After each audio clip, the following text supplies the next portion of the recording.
right, everybody. Welcome back to MAPOP Sports. This is Grandy. If this is your first time here, welcome. Appreciate you guys checking out the channel, checking out this video. Today, day after Super Bowl, it's kind of crazy. A lot of orders, which is great. And if you guys are just wondering, Super Bowl did produce some orders that I didn't expect. I mean, I got some orders from Hardman, obviously catching the winning touchdown for the Chiefs there. I got some orders for that. I had some other interest in Brock Purdy, of course. I think a lot of people felt that even though he didn't win the Super Bowl, he played well enough to where people are still purchasing his cards, which is great for me. So other than that, make sure you guys check out the eBay store. So the eBay store did pretty well. Over the weekend, I felt like we did all right, and every little bit helps. So make sure you guys check it out. The eBay store link is in the description. But today, by popular demand, surprisingly, people have been asking me, DMing me, commenting me, how do I ship ESE, and how do I package just the sports cards, the low-end sports cards? How do I package patches, autos, things like that? So I'll do a quick demonstration of what I do in regards to packaging it and the United States post office. How often do I get returns or damages, things like that? So we'll dive into that really quickly, and I'll explain to you what I've learned and what I feel like it works for me. So first things first, if I get an order and it's a card that's under $20, the value is obviously, and also on top of that, if it's a thinner, just a basic card, how do I ship it? How do I package it? And how do I, what modes do I ship it in regards to stamps, or do I use bubble mailers, things like that? So if it's under $20, this is what I normally do, guys. This is what I do. I put it in a Card Saver 2,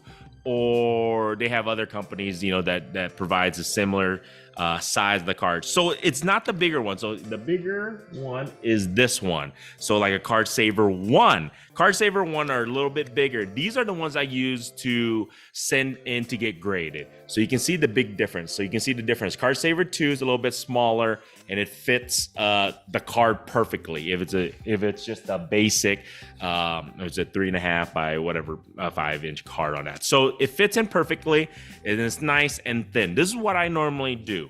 What I normally do is I use painter's tape. I tape it right here, right in between, so that the card doesn't come out. And I push it in tight enough to where the card doesn't ever, even if it were to slip out for some reason, doesn't hit that painter's tape at all. So it doesn't, give it a chance to damage it. So I squeeze it nice and tight so that it stays into that painter's tape. Then what I normally do is I put another 2 pieces of tape. I know some people are like, oh my God, it takes so much time, but this is all pre-taped. Just tape it real quick. And then I put it in the envelope, guys. So this is just a basic, what is this? About 5.5 or 6-inch envelope I think it's like a 4 by 6 envelope. Sorry, something like that. So it fits it in nice and perfect. So this little Card Saver 2 fits in there nice and perfect. Okay. Now, then you just tape it up. Then you put the, I usually print it on a 4 by 6 printer, thermal label, and it prints it all out, especially with the ESE. So the ESE is the eBay standard envelope tracking system. I think I talked about this, several times before, but we'll retouch it. It gives tracking through the eBay system.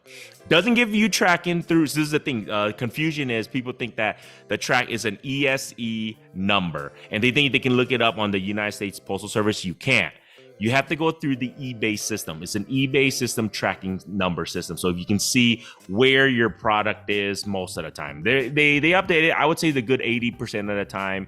There's still about 20% of the time that the USPS doesn't show that it's been delivered, even though it has been. They don't scan everything, which they should, but you know how that goes. However, you put in the label, I put in the label, and I ship it this way.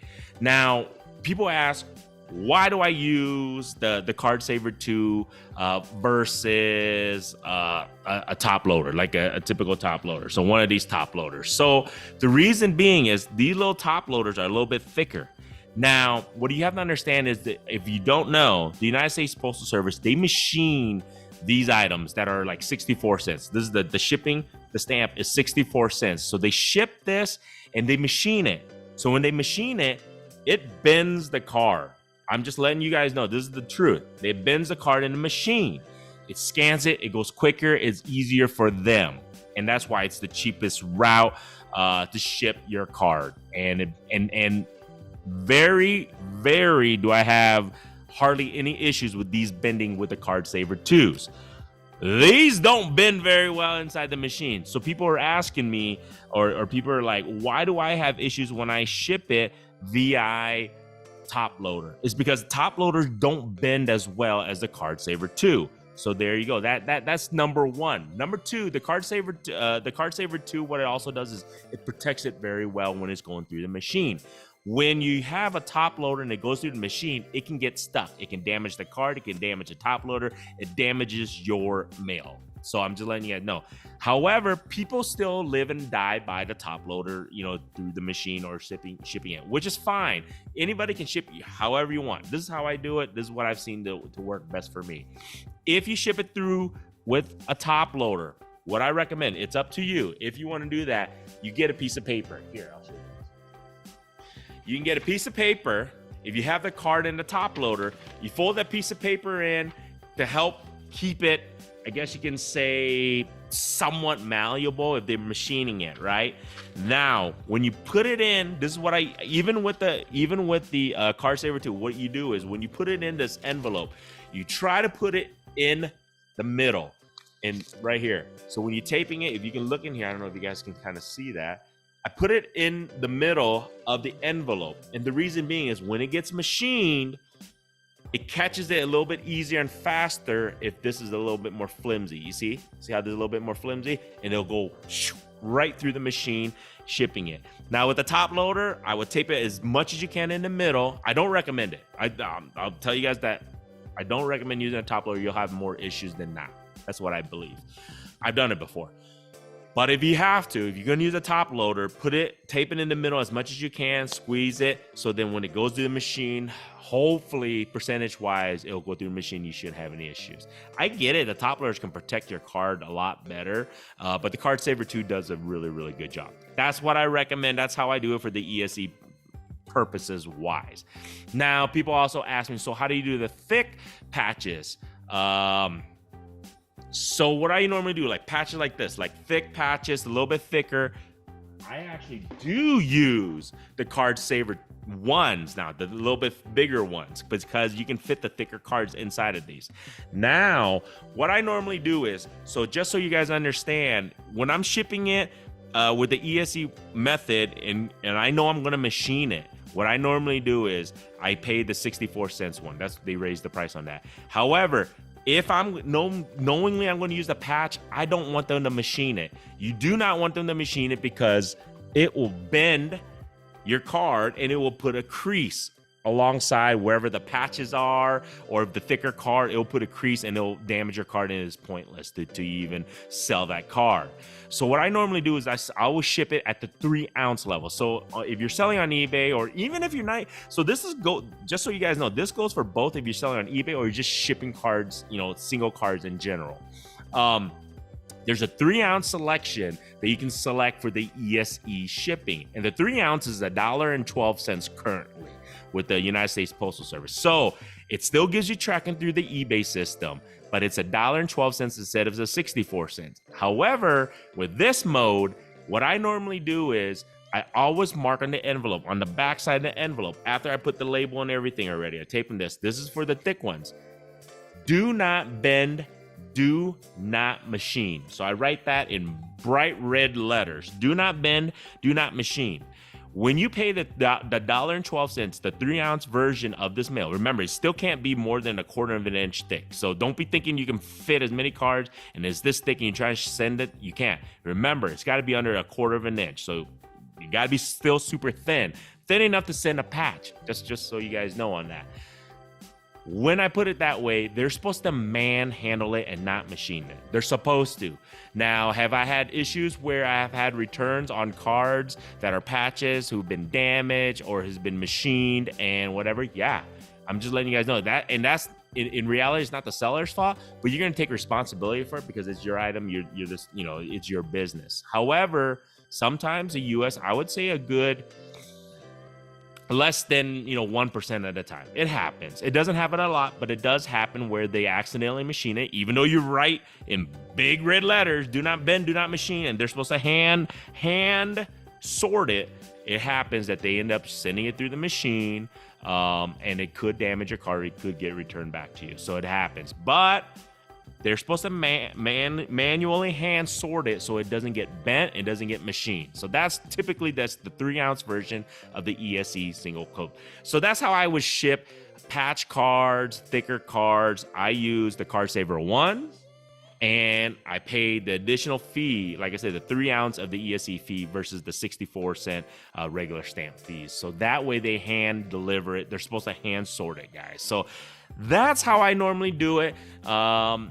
I haven't had too much issues shipping it this route. I do recommend, like I said, if you're going to send it, my thoughts are, if you're going to send it into top loaders, maybe get a multiple order. If you're going to send, maybe get like 4 or 5 cards if they can sell, let the buyer know, hey, if you purchase 4 or 5 cards, I can send it in a bubble mailer with tracking. So that's the thing. Once you get over the 4-ounce, I guess you can say weight of the cards or the thickness of the cards, you're paying the ground advantage of the USPS now. So you're paying the ground advantage, which is typically the next level from a regular piece of mail. So you're gonna have to use bubble mailer, whatever, to protect your cards. And that's what I normally would do. I would let them know, hey, this has to be shipped, especially if they're going to order, like, let's just say if they're going to order 2 or 3 patches, you're better off letting them know, hey, look, this is what the shipping is going to cost. Cover your costs. Usually it's anywhere between about $4 to $5, $5.50. It just depends on their location from you. And you just charge them accordingly, but let them know, hey, I'm going to give you tracking and I'm going to give you in a bubble mailer. So you have to weigh those options. You have to let the buyers know on that in regards to the shipping wise. But a lot of people just been asking, how do I ship? I don't use a top loader. I felt like I've just had so many issues doing that. A lot of people ship it that way still and don't have issues. More power to you. This is just how I do it. This is how I would, I'm going to keep on doing it this way until things change. If something changes, whether they keep raising the prices, which they keep doing with the USPS. But just to let you guys know, that's how I do it. Card Saver 1s for the smaller, basic, regular cards. Even the autographs. Autographs can get machined pretty easily. They can, they're pretty malleable, I guess you can say, and I can ship through that. Card Saver 2, I'm sorry, I just messed that up. Card Saver 2s, those for the smaller cards. Card Saver 1, that's the bigger ones. Remember, that's the bigger ones, these bigger ones. BCW is also another company I use, and I use that for the patches or the little bit of the thicker cards. So that way, when I ship those, I usually ship it with a 3-ounce ESE, so it's $1.12 on the shipping cost on that. So if you need more explanation, reach out to me. I'll do the best I can. If you guys want me to do another video, a longer video, I can of it. It's just, I thought it was simple, but you know what? You'll figure it out. The more you do it, the more you kind of figure it out, which is the best way for you to package and to ship things. Currently, that's the best way for me, and it works for me. So there you guys go. Hopefully that helps you guys a little bit. If you guys think I'm doing it the wrong way, hey, shit, let me know, guys. Hit me up. Like I said, I'm learning all the time, trying to get better at my processes all the time. But that's kind of how I package and ship single cards, whether it's under. And this is the thing too, if it's over $20, the value of the card's over $20, you can't ship it ESE anyways, guys. So eBay has made it so if it's over $20, you're shipping it ground advantage. That's what they call it. It used to be called first class, if you were wondering, but it's called ground advantage now, and you're going to be paying that small amount of like $4 or $5 anyways, $4 or $5 on that. you're gonna send in a bubble mailer no matter what. That's what I recommend. So if it's over $20, you're best off just, you know, pretty much letting the customer know, or you need to know yourself, you're gonna be paying minimum of $4 or $5 in regards to shipping, plus the bubble mailer cost, plus you know, all, you know, printing the label, all that stuff, just so you know. So make sure you guys budget that into your shipping costs. Just a heads up, if the card is over $20, even if it's just a basic card, you're still gonna have to pay that if it's over $20. So hopefully that helps. Hopefully that answers a few people that were, you know, reaching out to me how I ship, you know, on ESE through eBay, or even single cards. If somebody purchases it through Instagram, that's how I do it. I haven't had too many issues. You will run into issues. There's always that case, especially when you ship, and you know the amount of orders that I get. There's going to be defects here and there that happens. A lot of the times it's not even your fault, not my fault. It's just United States Postal Service fault. But if they're dealing with millions and millions of packages a day, you can just understand where sometimes even you put do not machine, do not bend, it happens. So it's okay. It's just part of the business, guys. So other than that, hopefully that helps. If you guys like this stuff, feel free to subscribe. Don't forget, this week I'm going to do another video. I had other people who was asking me, can you do a spreadsheet of how I keep track of my profits, my sales, my inventory, all that stuff. I think this week I'm going to do a quick video of a spreadsheet, and you guys can kind of follow me on that, how I do it. And I'm going to make it the simplest way possible. I believe in keeping shit easy and simple, so that way it's just, you're more focused on the selling of the cards, at least I am, than anything else of everything else. So keeping it simple. So follow me on that. Feel free, like I said, to subscribe. If you guys watch this far, haven't subscribed, all good. Appreciate you guys checking out the channel, and hopefully you learned a little bit of something. Other than that, guys, have a good rest of the week, guys.